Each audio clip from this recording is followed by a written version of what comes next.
বন্ধুরা আজকে বানাচ্ছি গাজরের হালুয়া, বানাবো কাস্টার্ড পাউডার দিয়ে। ভীষণ ভালো হয়, আপনারা খেয়ে দেখবেন। আমি যতবার খাই ততবার ভাল লাগে। তবে আমি গাজরটা গ্রেট করছি একদম মিহি, যে আমার কাছে গ্রেটারটা আছে সেটা দিয়েই। খুব ভালো হয় একদম মিহি। যদি আপনাদের বাড়িতে এরকম গ্রেটার থাকে তা দিয়ে করবেন, ভীষণ ভালো হবে। দিয়ে দিলাম সামান্য ঘি, দিয়ে দিলাম এলাচ। এরপরে খুব ভালো করে 5 মিনিটের মতন ভেজে নিতে হবে।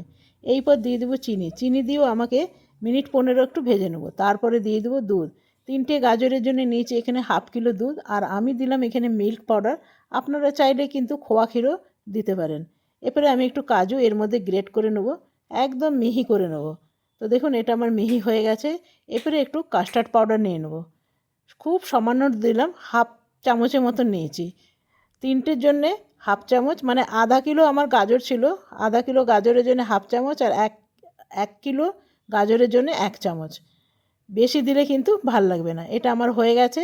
আর উপর থেকে দিয়ে দেবো একটু কাজু, ওই যে গ্রেট করে রাখলাম সেটা। দেখুন কি সুন্দর লাগছে।